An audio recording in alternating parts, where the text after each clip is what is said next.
Bonjour à tous. Nous sommes le jeudi 27 août 2020.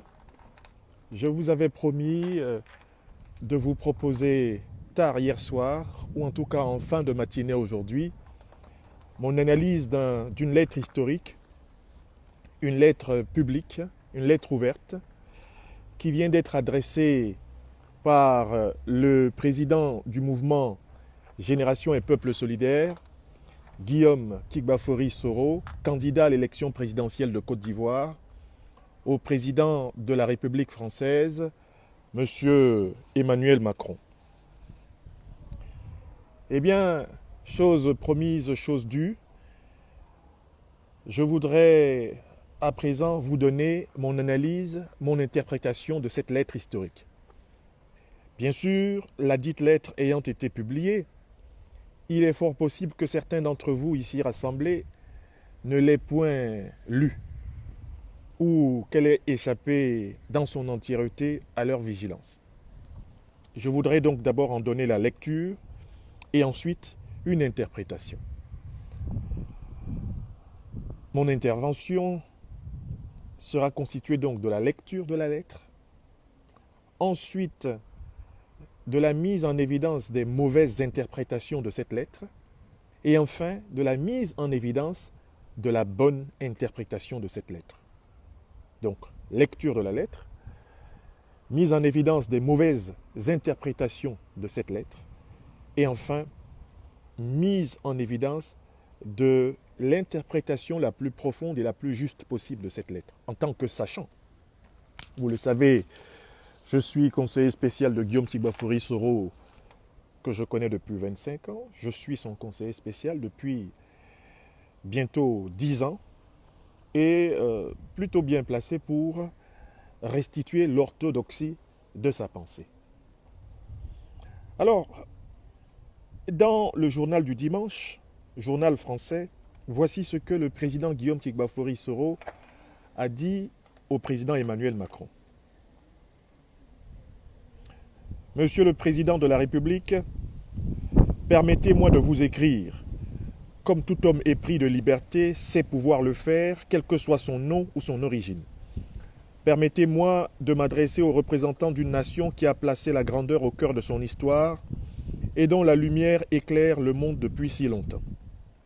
Permettez-moi de vous parler au nom de tous ceux qui croient que la démocratie est le seul avenir possible pour le continent africain comme pour tous les autres, et qui n'hésitent plus à pourfendre les crimes commis contre la juste expression d'un suffrage populaire.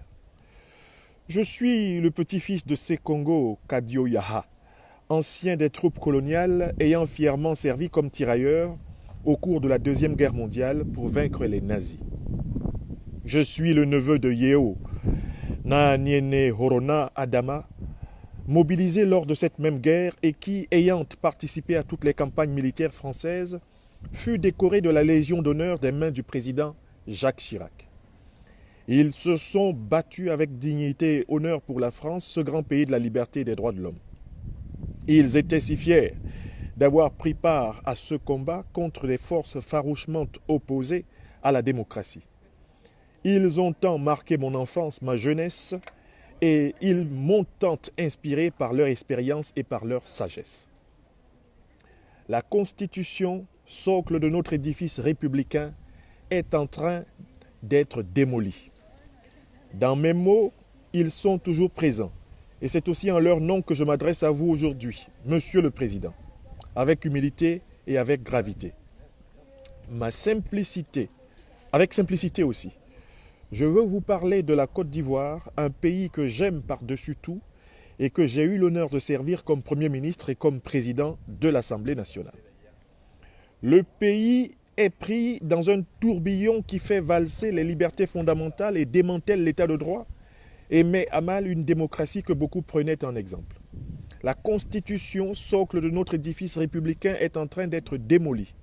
Aucune femme, aucun homme de bonne volonté, aucun démocrate au monde ne saurait se résigner face à ce crime commis sous nos yeux contre l'un des pays les plus importants et les plus stables d'Afrique. Et que dire de ces milices du pouvoir qui attaquent désormais les manifestants pacifiques à coups de gourdins et de machettes sous les yeux complices de la police? Que dire de ces femmes humiliées et violentées? Que dire des manifestations désormais interdites? Que dire de toutes ces exactions largement dénoncées par Amnesty International et par tant d'autres ONG? Le 22 décembre 2019, jour de votre anniversaire, par un hasard du calendrier, vous vous trouviez en visite officielle à Abidjan et le gratin du pouvoir ivoirien, en bout de course, profitait de cette aubaine pour se réunir autour de vous en vous aidant dans un étrange symbole à souffler sur le gâteau.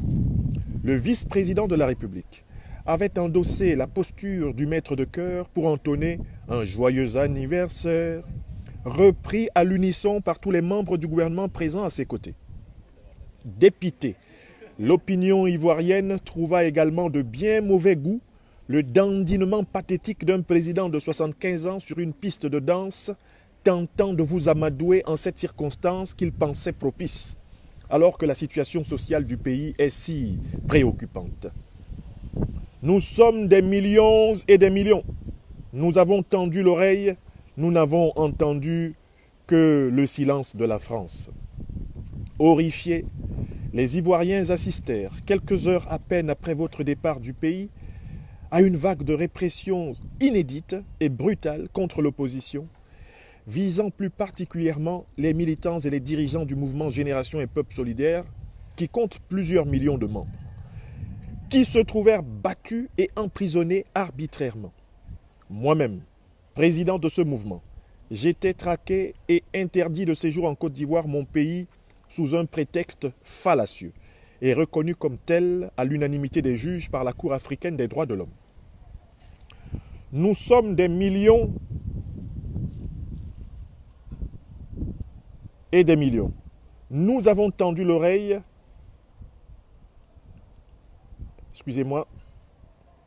nous avons tendu l'oreille, nous n'avons entendu que le silence de la France, chère patrie des droits de l'homme. Un silence assourdissant. Quand le chef de l'État ivoirien sortant, M. Ouattara, sous pression, fit une annonce tonitruante, indiquant qu'il ne briguerait pas un troisième mandat, comme si ce retrait faisait de lui un grand démocrate, alors que ce nouveau mandat le conduirait tout simplement à violer la Constitution, vous avez cru devoir le féliciter en le qualifiant d'homme de parole et d'homme d'État, en saluant sa décision historique. Monsieur le Président de la République, j'imagine que vous êtes informé du revirement de M. Ouattara, qui le 6 août dernier a annoncé qu'il briguerait finalement ce troisième mandat usurpatoire, en violation de la Constitution et en violation du serment qu'il avait fait devant la nation. Monsieur le Président de la République, puisque, en vous exprimant une première fois, vous êtes désormais partie prenante dans le débat politique ivoirien, votre silence face à la forfaiture qui se dessine serait incompréhensible et totalement incompris. Pire, aux yeux de beaucoup, il vaudrait complicité. Et ce n'est pas seulement la Côte d'Ivoire qui se trouverait bafouée, mais l'Afrique tout entière, celle dont la jeunesse a plus que jamais soif de démocratie et aspire à ce changement que vous avez si bien su incarner en France. Votre réaction, Monsieur le Président de la République, déterminera une partie du regard que la jeune génération d'Africains portera sur la France et les valeurs dont elle se réclame. La patrie de Voltaire, de Hugo, de Schœlcher, de Clémenceau, de Jaurès, de Mendès France, du général de Gaulle et tant d'autres, est-elle toujours du côté de la démocratie et de la liberté?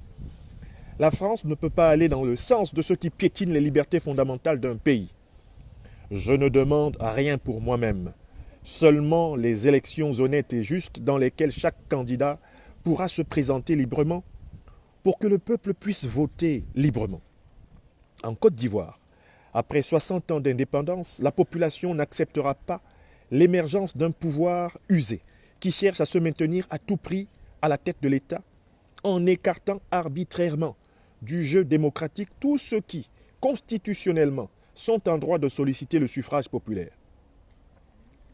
Monsieur Ouattara, le seul qui n'y est pas autorisé par la Constitution, pourrait donc se faire adouber à travers une pseudo-élection d'un autre âge? Qui pourrait accepter cela? L'Afrique croit en la France en tant qu'elle est le pays de la démocratie et des libertés, aujourd'hui comme hier. Votre parole est forte. Elle est attendue en Côte d'Ivoire et bien au-delà de la Côte d'Ivoire. La France ne peut pas aller dans le sens de ceux qui piétinent les libertés fondamentales d'un pays. C'est ma conviction absolue et c'est aussi l'espoir de millions de femmes et d'hommes qui croient en la démocratie. Dans cette attente, recevez ma très respectueuse considération. Guillaume Kigbafori Soro, député, président de Génération et Peuple Solidaire, ancien Premier ministre de Côte d'Ivoire, candidat à l'élection présidentielle d'octobre 2020. Alors, je viens de vous donner lecture de ce texte qui doit avoir été au moins entendu une fois par ceux qui veulent en parler. Nous passons à la deuxième partie de notre intervention. Quelles sont les fausses interprétations de cette lettre du président Guillaume Kigbafori Soro? Et pourquoi ces interprétations sont fausses?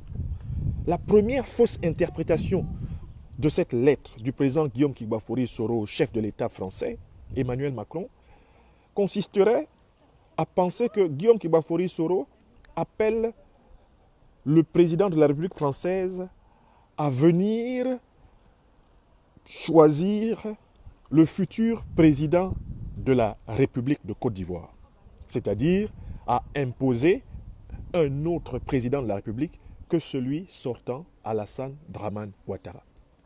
Eh bien, cette interprétation est fausse. Pourquoi? Parce que Guillaume Kigbafori Soro, tout au long de cette lettre, ne revendique rien pour quelqu'un ni pour lui-même. Il le dit bien, ce qu'il revendique, c'est la mise en place d'élections transparentes, démocratiques, justes, inclusives et consensuelles en Côte d'Ivoire. Donc tous ceux qui vont lire cette lettre comme une demande à M. Macron de venir plutôt proposer ou imposer un autre président de la République à la tête de la Côte d'Ivoire n'y ont rien compris. Deuxième fausse interprétation de cette lettre que certains pourraient avoir. Elle consiste à dire que M. Emmanuel Macron serait invité à une intervention militaire supplémentaire de la France en Afrique et notamment en Côte d'Ivoire pour imposer un nouveau président, comme la France l'a souvent fait tout au long notamment du XXe siècle. La puissance française est responsable d'au moins 60 à 70 coups d'État organisés en Afrique pour imposer à la tête des États africains, depuis les années 60 jusqu'en cette année 2020, des individus que les peuples africains n'ont pas élus. Est-ce que Guillaume Kigbafori Soro serait en train de demander à la puissance française de prendre ses armes? D'ailleurs, elle a un camp militaire en Côte d'Ivoire, le 43e Bima, et d'attaquer le régime Ouattara pour installer quelqu'un qui lui serait un peu plus compatible? Réponse évidente, non. Guillaume Soro n'appelle pas à une énième intervention militaire française dans les affaires politiques africaines. Cette lettre consiste bien plutôt à dire au président de la République française, vous êtes impliqué dans la question politique ivoirienne en distribuant des bons points à M. Alassane Dramane Ouattara lorsqu'il a prétendu qu'il ne se représenterait pas à l'élection présidentielle. Vous vous êtes précipité pour le couvrir d'éloges et de louanges. Mais depuis que M. Ouattara a fait volte-face, reniant sa parole, humiliant son honneur et l'honneur même du pays, violant la Constitution, Monsieur le Président de la République française, tout d'un coup vous vous êtes tu. Là, il y a un problème. Vous faites de l'ingérence pour vos amis ou est-ce que vous faites de l'ingérence à la limite parce que vous voudriez défendre une certaine vision idéale du monde? Donc, la deuxième interprétation qui consiste à penser que Guillaume Soro appelle à une intervention militaire française, elle est donc complètement fausse. Il y a une troisième interprétation complètement fausse. Celle qui consiste à croire que Guillaume Soro, à travers cette lettre, veut dire que la puissance française est une puissance propre et que le monde entier a envie d'imiter la France. Nulle part cela n'est dit dans ce texte. Guillaume Soro ne nous invite pas, Africains, il n'invite pas tous les peuples du monde à imiter la France, car il y a des pages glorieuses de l'histoire française et il y a des pages scandaleuses et honteuses. La même France, patrie des droits de l'homme, patrie des révolutions, patrie de la commune, patrie de la résistance contre le pouvoir despotique et monarchique. C'est la même France qui livra des millions de Juifs à la mort. C'est la même France qui colonisa brutalement des millions d'êtres humains. C'est la même France qui participa, à travers Colbert et à partir des rois de France, à la traite des Noirs pendant pratiquement 3 siècles. Donc, Guillaume Kibafori Soro a parfaitement conscience du fait qu'en France, il y a 2 visions de la France qui s'affrontent, comme d'ailleurs pratiquement on peut dire dans tous les pays. Une vision lumineuse et une vision ténébreuse. Dans sa lettre à Emmanuel Macron, Guillaume Soro invoque la France lumineuse, la France des Lumières, la France qui a esquissé un pas vers la reconnaissance de la dignité de l'humanité universelle. Cette France-là qui est une France très fragile, qui est une France en réalité qui de temps en temps s'est reflétée dans les institutions françaises, en tout cas qui a contribué à la création de la République française, cette France-là qui n'a jamais pu véritablement se refléter hors des frontières de France par une politique exemplaire. Donc, en fait, dans cette lettre, Guillaume Kibafori Soro place le président de la République française face aux contradictions de l'image de soi-même de la France. Qu'est-ce finalement que la France? Est-ce une république qui, étant un état de droit et une démocratie en son sein, projette à l'extérieur du monde l'idéal démocratique, l'idéal de l'état de droit? Ou alors, la France est-elle, une fois de plus, une république ou un pays esclavagiste? La France est-elle, une fois de plus, un pays colonialiste, impérialiste? La France est-elle encore, demeure-t-elle encore un pays néocolonialiste? Guillaume Kibafori Soro place Emmanuel Macron devant le choix. Car tout pays, tout homme a toujours 2 choix. Le choix de servir un idéal positif pour lui-même, pour la communauté et pour l'humanité, et le choix négatif et destructeur de servir les forces du mal. La lettre de Guillaume Kibafori Soro est un appel au président Emmanuel Macron de se placer face aux 2 options, aux 2 possibilités de la France. Et s'il veut être un grand président français, d'essayer d'explorer le côté positif, le côté émancipatoire, le côté exemplaire, le côté idéal de l'histoire française pour faire rayonner son pays. Par contre, s'il veut sortir de l'histoire de France comme un piteux petit président france-africain qui se sera contenté de reproduire les réflexes criminels de Gaulle envers l'Afrique, de Pompidou envers l'Afrique, de Valéry Giscard d'Estaing envers l'Afrique, de François Mitterrand envers l'Afrique, de Jacques Chirac envers l'Afrique, de François Hollande envers l'Afrique, de Nicolas Sarkozy envers l'Afrique, eh bien, M. Macron sera, pour les Africains du moins, et probablement pour l'histoire longue, un piteux petit président qui était jeune simplement par ses gènes, mais complètement vieux et archaïque par ses réflexes. Guillaume Kibafori Soro met face à lui les 2 idéaux possibles de la France et dit à Emmanuel Macron, choisissez la France à laquelle vous appartenez. Car l'histoire retiendra que vous n'aurez pas manifestement été capable de sortir des réflexes 1. Racistes, 2. Colonialistes, impérialistes et de la petite micro-pensée qui fait que la France, au cœur de l'Europe, n'est pas la première puissance économique parce qu'elle a été incapable de concevoir un modèle de développement, un modèle de progrès économique intégrant la non-exploitation injuste de l'Afrique.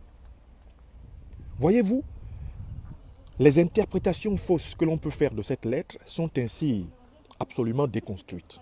J'en viens maintenant à la 3e et dernière partie de cette lettre, de cette analyse. À savoir, qu'est-ce que Guillaume Soro veut faire comprendre à M. Emmanuel Macron et au monde entier? Quelle est la stratégie argumentaire de la lettre ouverte de Guillaume Kibafori Soro à Emmanuel Macron? Nous entrons maintenant dans la 3e et dernière partie de cette brève émission. Guillaume Soro élabore une stratégie dans cette lettre qui est importante. C'est celle de dire à Emmanuel Macron, vous, les Blancs de France, et nous, les Noirs d'Afrique, nous sommes tous des hommes. Je recommence. Ça, c'est l'étape 1 de la stratégie. Guillaume Soro, qui vit en Europe et principalement en France, dit ceci au président de la République française. Première étape. Vous, les Blancs de France, et nous, les Noirs d'Afrique, nous sommes tous des êtres humains. Si vous en doutez encore, je vais vous en donner une preuve. Et Guillaume Soro donne la preuve dans la première partie de sa lettre. La preuve, c'est que ensemble, nous combattîmes le nazisme et le fascisme en Europe. Et Guillaume Soro cite ses grands-parents qui ont participé à la libération du sol français. Pour dire à M. Macron, si nous n'étions pas des hommes en Afrique comme vous, vous n'auriez pas eu besoin de nous il y a 50, 60, 70 ans pour vous libérer des nazis. Oui, il faudra qu'on enseigne cette histoire. Il faudra qu'on l'enseigne aux petits Français et qu'on l'enseigne aux petits Africains. La France actuelle, la France aujourd'hui en 2020, ne serait pas ce qu'elle est sans l'armée d'Afrique. Le général de Gaulle, lorsqu'il commence son acte de résistance, en s'étant exilé en Angleterre, le général de Gaulle, ce grand rebelle français, ce rebelle que la France honore, un rebelle qui a son nom sur toutes les places de France, parce qu'il s'est rebellé contre le gouvernement du maréchal Pétain. Le gouvernement du maréchal Pétain qui avait accepté de collaborer avec Hitler et de soumettre la France au pouvoir nazi. Le général de Gaulle, ce grand rebelle français que toute la France adore, honore. Le général de Gaulle, lorsqu'il lui faut commencer les combats en France, en 1940, vous savez de combien d'hommes est constitué son premier commando? L'armée de la résistance française au départ est une unité de 177 hommes. 177, pas plus. Tous les autres s'étaient pratiquement déjà soumis et vautrés sous le maréchal Pétain, présenté comme le père de la nation dans un culte patriotique énorme. 177. Voilà la composition du premier commando qu'on appelle le commando Kiefer, du général de Gaulle, à partir de l'Angleterre. Je vous rappelle que les Américains et les Anglais envisageaient même de mettre la France sous tutelle. Ils estimaient que la résistance française n'était pas capable de remplacer le gouvernement Pétain. Donc le général de Gaulle, quelle est l'astuce qu'il a? Il sort d'Angleterre et il descend en Afrique où il y a des patriotes français qui sont dans les armées coloniales françaises d'Afrique. Et avec ces patriotes français, il organise un immense recrutement militaire. Il vient à Brazzaville, il va à Alger, il va à Dakar, il vient à Douala au Cameroun, il va à Abidjan, il va à Conakry. Il traverse toute l'Afrique francophone à la recherche de soldats. Et ainsi, le général de Gaulle va monter l'armée française d'Afrique. Lui qui n'avait que 177 hommes pour combattre au départ, se retrouve avec des dizaines de milliers, des centaines de milliers de combattants qui vont remonter. D'abord, ils vont vaincre les représentants de Pétain en Afrique et puis ils vont remonter le Sahara, entrer en France pour combattre. Et les troupes qui libèrent Paris sont d'abord des troupes noires, contrairement à ce que l'histoire raconte. Car ce qu'on a appelé les tirailleurs étaient toujours placés en première ligne. C'est eux qui ouvraient les combats. Donc, Guillaume Kibafori Soro rappelle à Emmanuel Macron que si les Africains noirs n'étaient pas des hommes comme les Blancs de France, ils n'auraient pas ensemble combattu pour la même liberté. Oui, car nous le savons très bien, comme l'a montré l'immense professeur Koumandou Metroa Alexandre, que je salue. Il a écrit un très beau livre que je vous invite à lire. Ce livre s'appelle « Hitler voulait l'Afrique ». Si Hitler avait achevé de prendre l'Europe, il aurait écrasé l'Afrique. Et peut-être même qu'il n'y aurait plus un seul homme noir sur la terre à l'issue de la prise de l'Afrique. Donc, les soldats africains, donc les grands-parents de Guillaume Kibafori Soro, qui sont allés se battre, venus se battre ici en France, se sont battus pour la liberté des Français et pour la liberté des Africains. Le sacrifice qu'ils ont consenti était un sacrifice pas seulement pour la France, mais aussi pour l'Afrique. Donc, dans sa lettre, Guillaume Soro commence d'abord par préciser cela. Nous sommes tous des hommes. Nous sommes tous des hommes, monsieur Macron. Maintenant, on passe au deuxième moment. de l'argumentation de Guillaume Soro. Sa lettre passe à un deuxième mot. Si nous sommes donc tous des hommes, deuxième argument de Guillaume Soro, la démocratie et l'état de droit que vous prisez en France sont donc aussi valables pour nous en Afrique. Je recommence le deuxième moment. Prenez bien des notes. Si nous sommes donc des hommes, nous aussi, noirs d'Afrique, puisque ensemble nous nous battîmes pour la même liberté et que nous vous libérâmes, en laissant des milliers de morts, il s'ensuit que la démocratie qui est importante en France, l'état de droit qui est important en France, est aussi important en Afrique. Du coup, il faut donc que cette humanité commune, cette égalité humaine s'exprime dans la défense égalitaire des mêmes principes en Europe et en Afrique. Car si les Européens et les Africains sont tous des hommes, il s'ensuit que l'état de droit et la démocratie sont aussi bien valables en Europe qu'en Afrique. Ça, c'est la deuxième molécule de la démonstration alchimique du président Guillaume Kibafodo Soro. Et ça, c'est incontestable. Maintenant, on passe au troisième point de la démonstration. Guillaume Soro dit, Monsieur Emmanuel Macron, vous êtes venu à Abidjan du 20 au 22 décembre 2019. Vous avez fêté votre anniversaire à Abidjan. Vous avez été l'objet d'un culte de la personnalité. Toutes les élites de la République se sont rassemblées autour de vous avec des vieillards de 75 ans, de 80 pour chanter bon anniversaire à un jeune président de moins de 45 ans. On les a même vus se trémousser piteusement comme des animaux de cirque pour faire plaisir à votre majesté, monsieur le président de la République française. Le problème, c'est que dès que vous avez tourné le dos, vous êtes parti le 22 décembre 2019 de Côte d'Ivoire, dès le lendemain, Alassane Dramane Ouattara déroulait sur la Côte d'Ivoire un rideau de fer.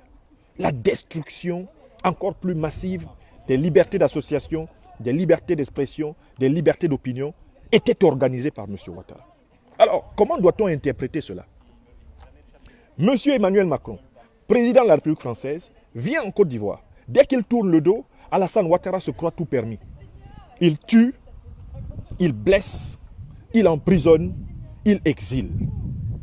Et ce monsieur Alassane Dramane Ouattara va plus loin. Il viole la Constitution. Il va plus loin, ce monsieur Alassane Dramane Ouattara. Il introduit dans les listes électorales ivoiriennes des faux électeurs issus de l'immigration sous-régionale. Alassane Dramane Ouattara va encore plus loin. Il confisque la commission électorale. Il met en place une loi électorale en pleine période de crise du Covid-19. Alassane Dramane Ouattara va plus loin. Il confisque le Conseil constitutionnel. Alassane Dramane Ouattara va plus loin.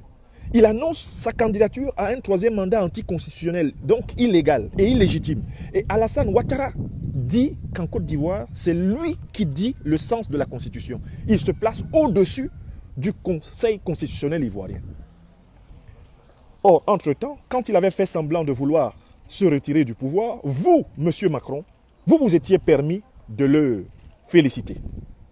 Vous vous étiez fendu d'un énorme tweet sur Twitter pour dire comment M. Alassane Ouattara était un grand homme d'État, vraiment un modèle. Donc vous affirmiez que M. Ouattara pratiquait en Côte d'Ivoire les mêmes principes de démocratie et d'état de droit que vous pratiquez en France. Voici donc que le même Ouattara trahit sa parole, renie sa parole, car c'est un individu qui souffre d'une grave maladie combinant trois facteurs, trois symptômes terribles. La mythomanie, c'est un grand menteur, c'est un menteur né, c'est un menteur originel. Son péché originel, c'est d'être menteur, M. Ouattara. Deuxièmement, M. Ouattara est un mégalomane. Comme c'est un menteur, il a fabriqué une fausse identité de lui-même et il se prend pour un empereur, pour un roi. Il a même menti en disant qu'il serait descendant des empereurs de la ville de Kong, en Côte d'Ivoire, alors qu'il n'en est rien. Il est descendant d'un chef de village de Saint-Dou en Haute-Volta. Son père et sa mère sont de là, Saint-Dou en Haute-Volta. Alassane Dramane Ouattara. Ce monsieur qui est donc un mythomane et qui est un mégalomane, donc qui a fabriqué une fausse image de lui-même. Ce monsieur qui a fabriqué une fausse image de lui-même, ce monsieur donc qui a fabriqué une fausse image de lui-même,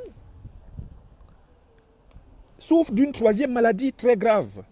C'est que c'est un barbare. Alassane Dramane Ouattara pratique l'art politique de la razzia. C'est un personnage issu du Moyen-Âge, lors des conquêtes impériales d'un certain nombre de groupes de bandits relativement islamisés, les razzieurs. Alassane Dramane Ouattara est un razzieur. Alassane Dramane Ouattara est un razzieur. C'est un spécialiste de la razzia. Guillaume Kibafori Soro dit voilà, cet homme-là nous a donc montré son véritable visage. Et vous, Emmanuel Macron, qui au mois de mars l'avez félicité devant le monde entier, vous brillez désormais par votre silence. Le silence devant le satrape reptilien venu de Sindou, Alassane Dramane Ouattara. Et donc, Guillaume Kibafori Soro, dans cette troisième partie de sa démonstration, arrive à la conclusion suivante et pose la question au président Emmanuel Macron. Alassane Dramane Ouattara a commencé à tuer, il a recommencé à tuer. Il y a déjà au moins 20 personnes qui ont été tuées en Côte d'Ivoire en 2 semaines. Le sang ivoirien a commencé à couler. Alassane Ouattara a mis en place une milice, la milice des encagoulés, basée à l'hôtel Sebroko, contrôlée par Téné Birahima Ouattara, Ahmed Bakayoko, Traoré Vassiriki, une milice qui attaque à la machette, au couteau, dans les grands quartiers d'Abidjan, une milice qui attaque dans les villes et les campagnes. La question est la suivante. Alassane Dramane Ouattara qui a donc commencé à tuer, Alassane Ouattara qui veut opposer la communauté ivoirienne aux communautés étrangères ouest-africaines en Côte d'Ivoire, Alassane Ouattara qui veut opposer les tribus ivoiriennes, il veut opposer le nord au sud, parce qu'il croit pouvoir solidariser mécaniquement le nord derrière lui. Alassane Ouattara qui veut organiser un génocide entre les communautés frères et sœurs d'Afrique ivoirienne. Alassane Dramane Ouattara qui est en train de se préparer en fait à produire en Côte d'Ivoire un Rwanda multiplié par 10. Un Rwanda peut-être multiplié par 100. Alassane Ouattara qui est prêt à faire mourir des millions et des millions de gens en Côte d'Ivoire, uniquement pour confisquer le pouvoir. Monsieur Macron, voulez-vous être cité comme ayant favorisé la descente aux enfers, la tragédie et la catastrophe de ce pays? Voilà la question que Guillaume Kibafori Soro pose à Emmanuel Macron. Il y a un Rwanda qu'Alassane Ouattara est en train d'organiser en Côte d'Ivoire. Monsieur Macron, voulez-vous, comme François Mitterrand, l'un de vos prédécesseurs, porter la responsabilité de l'explosion de la tragédie ivoirienne? Donc, Guillaume Soro ici anticipe en montrant au président Emmanuel Macron quelles seraient ses responsabilités s'il reste dans la posture qu'il a adoptée, c'est-à-dire une posture de complicité envers le terroriste en chef, une posture de complicité envers le barbare, le mythomane et le mégalomane Alassane Dramane Ouattara. Ça, c'est le premier objectif. Et il y a un deuxième objectif que vise Guillaume Kibafori Soro. C'est de bien mettre au clair dans la tête de la classe politique française qu'Alassane Dramane Ouattara est un dictateur, c'est un tyran. Alassane Dramane Ouattara est en train d'organiser un génocide populaire en Côte d'Ivoire. Il s'ensuit que les Ivoiriens ont le droit de se défendre par tous les moyens possibles contre Alassane Dramane Ouattara. Je recommence le deuxième objectif. Alassane Dramane Ouattara, Guillaume Soro le fait savoir à Emmanuel Macron, a engagé une guerre criminelle, une guerre absolument totale contre le peuple de Côte d'Ivoire. Le peuple de Côte d'Ivoire va entrer en guerre totale contre Alassane Dramane Ouattara. Et M. Emmanuel Macron sera co-responsable de ce qui va se passer. Ça, c'est le deuxième message. Ça, c'est le deuxième message que Guillaume Soro envoie à Alassane Ouattara. Parce que l'erreur qui a souvent été commise par le passé, c'est que les grands conflits politiques en Afrique ont souvent éclaté sans qu'il y ait eu suffisamment de didactique, de pédagogie, d'explication, de clarification, pour que tout le monde comprenne pourquoi ça se passe. Et puis, il y a un troisième message. Il est beaucoup plus subtil. Il est caché sous cette lettre. On sait pourquoi M. Macron est complaisant envers M. Ouattara. Pourquoi M. Macron est-il complaisant envers M. Ouattara? Parce que M. Ouattara représente davantage en Côte d'Ivoire les intérêts français que les intérêts ivoiriens et africains. M. Ouattara est un commis de la finance internationale, notamment de la Banque de France. Et M. Ouattara est un sous-fifre du contrôle et du bradage des matières premières de l'Afrique de l'Ouest au profit de l'industrie et de l'économie française. On l'a bien vu très clairement par le rôle négatif joué par M. Ouattara dans le processus de construction de la monnaie ouest-africaine autonome ECO.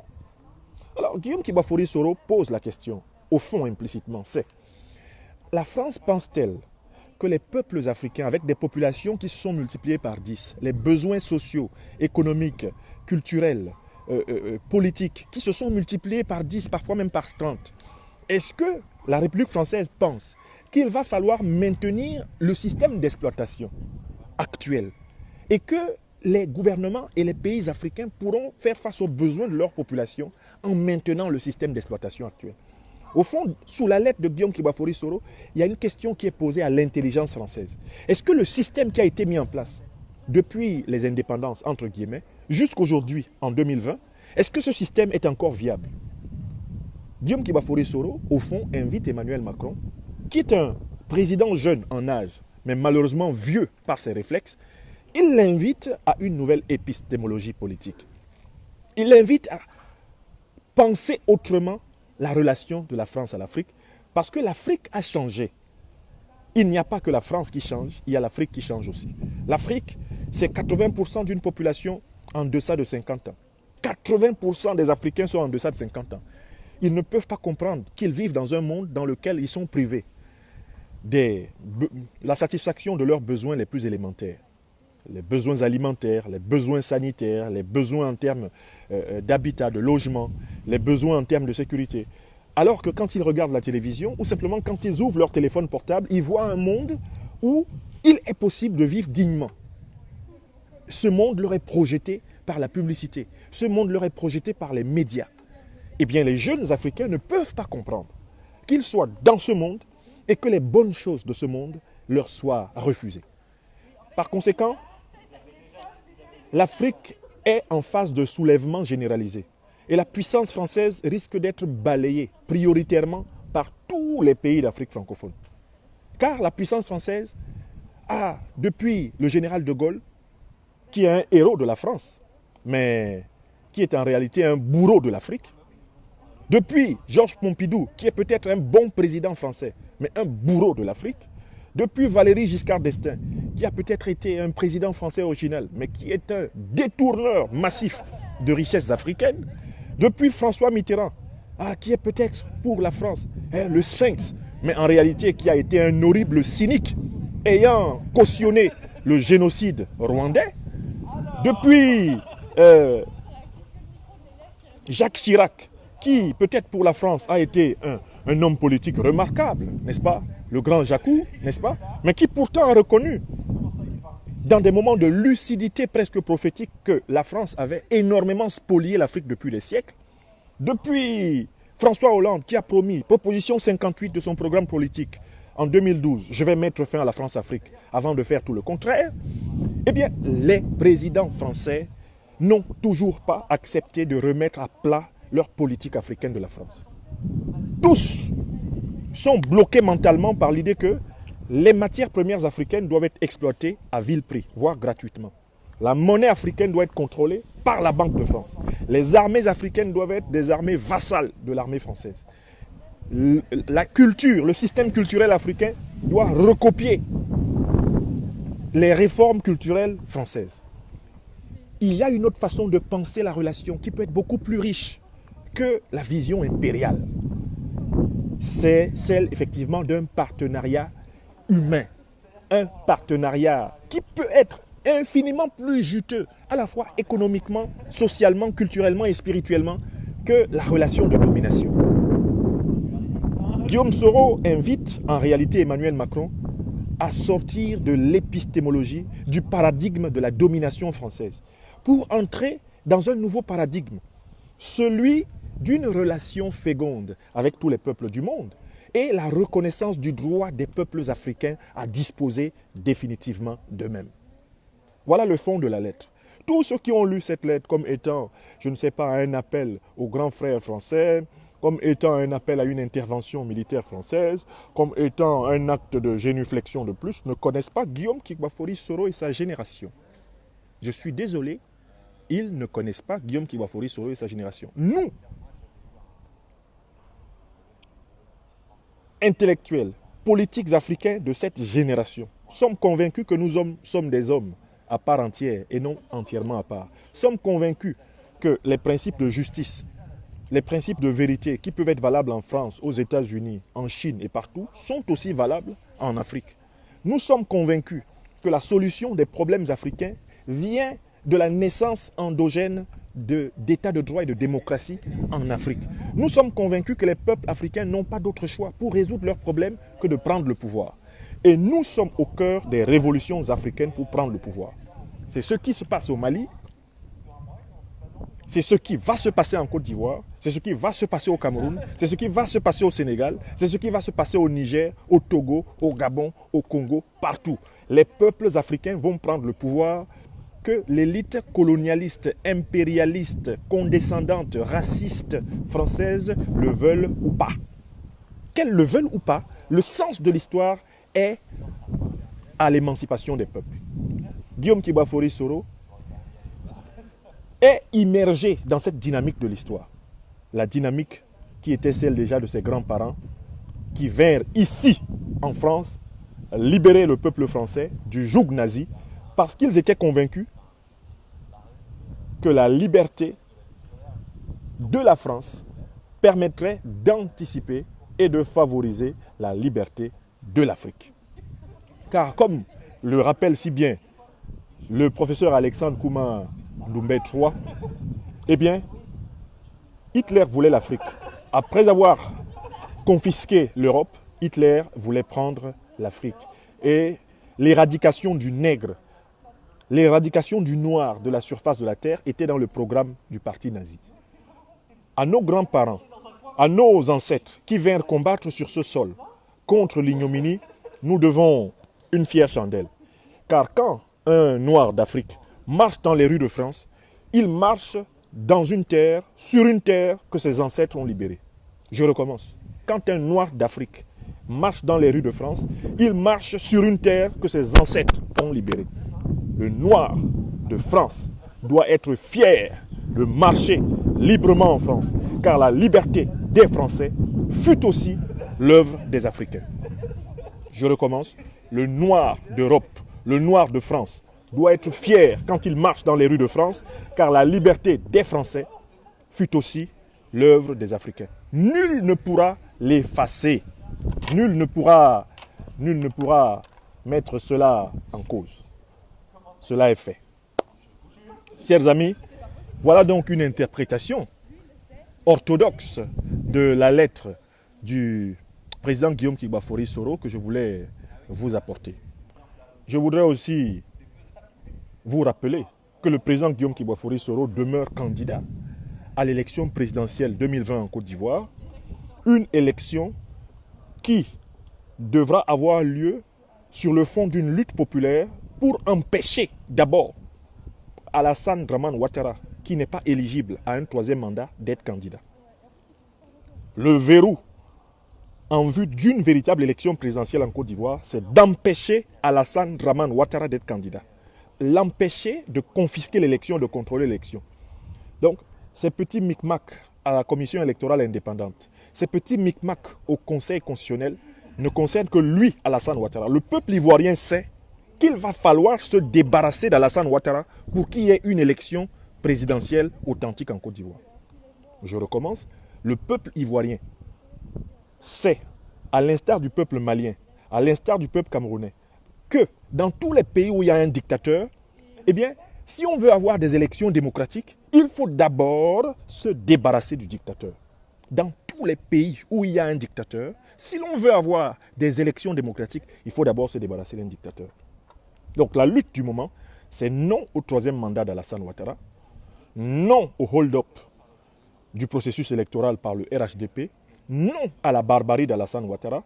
Le peuple de Côte d'Ivoire doit se rassembler massivement autour de son opposition sur ce verrou. Quand ce verrou-là aura été posé, eh bien, l'élection présidentielle démocratique, inclusive, transparente, authentique de Côte d'Ivoire aura lieu. Ayez une vision profonde, ayez une vision longue, ayez une vision bien acérée du combat qui doit être mené. Ne vous laissez pas distraire par les annonces. La bande à Alassane Ouattara, Koulibaly Kuibière, Kone Mamadou, tous ces individus corrompus qui sont à la tête d'institutions confisquées par Alassane Draman Ouattara, ce sont des farceurs. Le peuple de Côte d'Ivoire les arrêtera, les uns après les autres, les jugera et ils feront de longues années de prison.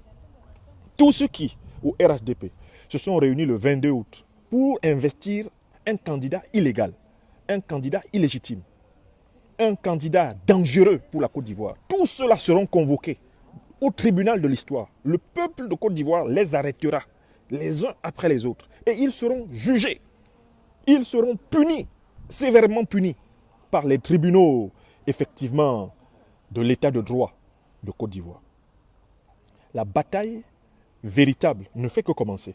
Contrairement aux apparences, ce ne sont pas les annonces de Koulibaly Kuibière ou les annonces de Kone Mamadou qui nous intéressent. Ce qui nous intéresse, c'est la mobilisation citoyenne du peuple de Côte d'Ivoire.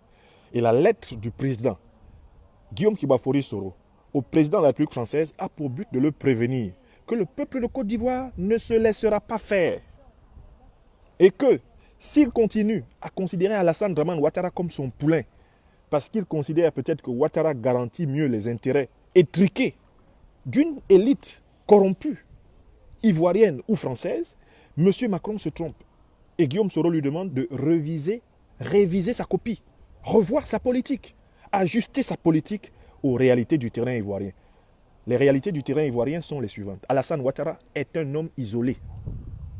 S'il était si fort que cela, il n'aurait pas besoin, Alassane Draman Ouattara, de monter une milice pour découper, taillader les Ivoiriens à la machette, comme l'avait fait le pouvoir rwandais contre les Tutsis et les Hutus modérés. Si Alassane Ouattara était si fort que cela, il n'utiliserait pas des gens dans les bakas pour empêcher les Ivoiriens de s'exprimer. Si Alassane Ouattara était si fort que cela, il ne donnerait pas des billets de 2000 francs CFA et des boîtes de sardines à huile à des personnes affamées pour remplir les gradins des stades. Les gens iraient spontanément remplir les lieux où Alassane Ouattara les appelle. Si Alassane Ouattara était aimé par les Ivoiriens, il n'aurait pas besoin d'envoyer des cars dans les différentes villes et campagnes pour que les gens viennent soutenir son parti, soutenir sa candidature. Alassane Ouattara utilise l'argent de l'État pour acheter brièvement des consciences, ce qui prouve qu'il n'est pas populaire. Un vrai candidat populaire, il suffit qu'il vienne quelque part et le peuple sort. Alassane Ouattara, s'il était véritablement populaire, il ne refuserait pas à Laurent Gbagbo son passeport. Il ne refuserait pas à Laurent Gbagbo le droit de rentrer dans son pays. Il ne refuserait pas d'affronter Laurent Gbagbo à l'élection présidentielle. C'est parce que Ouattara sait qu'au premier tour de 2010, Laurent Gbagbo l'avait battu, que Ouattara ne veut pas que Laurent Gbagbo soit à nouveau candidat. C'est parce que Ouattara sait que Guillaume Soro le battra et battrait n'importe qui dans leur machin, que Ouattara ne veut même pas que Guillaume Soro soit candidat. Mais au niveau de GPS, nous disons, Ouattara n'a pas le droit d'être candidat. Il n'a même pas le droit d'être candidat face au président Bédié. Il n'a pas le droit d'être candidat face au président Gbagbo. Il n'a pas le droit d'être candidat face au président Guillaume Kibafori Soro. Ouattara n'a le droit d'être candidat à aucune élection présidentielle supplémentaire en Côte d'Ivoire. Et nous, à Génération Un Peuple Solidaire, nous posons le verrou à cet endroit-là. C'est à cet endroit tout net que nous disons, c'est là que le combat du peuple ivoirien pour sa souveraineté doit se livrer. Il ne faut pas cautionner la mascarade, il faut la combattre. Il faut empêcher Alassane Draman Ouattara d'être candidat. C'est le verrou. Et il faut que les Ivoiriennes et les Ivoiriens comprennent que c'est là qu'il faut bloquer Ouattara. Il exclut parce qu'en fait, c'est lui qui devrait être exclu. C'est lui qui devrait être mis à l'écart. Il a fait ses 2 mandats, Alassane Draman Ouattara. Et donc la lettre du président Guillaume Soro a pour but de mettre la France au diapason de ce qui va arriver, afin que la France ne dise pas qu'elle n'avait pas été prévenue, que les événements se précipitent à Abidjan, et que le monde entier sache, quoi qu'il arrive en Côte d'Ivoire, que le président de la République française est coupable d'avoir organisé avec Alassane Draman Ouattara un bain de sang. M. Macron a encore le temps de changer d'option. S'il ne change pas d'option, ça ne fait rien, le peuple de Côte d'Ivoire se battra et le peuple de Côte d'Ivoire vaincra. Je vous souhaite une excellente suite de journée. Alors ce soir à 21h, je serai en direct dans une émission sur la mobilisation au Cameroun. Ce sera à 21 heures. L'annonce est disponible sur ma page Facebook. Ce sera à 21 heures. Ce sera une émission sur l'appel à la démission immédiate de M. Paul Barthélémy Biya par le président élu du Cameroun, le professeur Maurice Kamto. Un appel qui, en tout point, en réalité, ressemble à la situation qu'on a vue au Mali, à la situation qu'on voit en Côte d'Ivoire, qu'on voit au Togo, qu'on voit partout. La mobilisation populaire du Cameroun pour libérer le Cameroun de ce satrape reptilien, ce fantôme disparu de Paul Biya. Ce sera à 21 heures et je vous invite à suivre de très près cette deuxième émission que je donnerai dans la journée. Je serai invité par le mouvement de la Renaissance du Cameroun, le plus grand parti du Cameroun aujourd'hui, le parti du président élu Maurice Kamto. À ce soir. Et merci à tous ceux qui ont partagé la présente vidéoconférence. Je vais la télécharger et la diffuser en première tout à l'heure sur ma chaîne YouTube où vous êtes déjà pratiquement 70 000. Alors que sur les pages Facebook, vous êtes autour de 100 000 personnes maintenant. Je vous remercie de votre confiance. Vive la liberté des Africains. Et vive l'émergence en France d'une classe politique de plus en plus consciente de la nécessité de changer la conception de l'Afrique qui a présidé à la traite des Noirs, à la colonisation, à la néocolonisation et à la France-Afrique. Je vous remercie.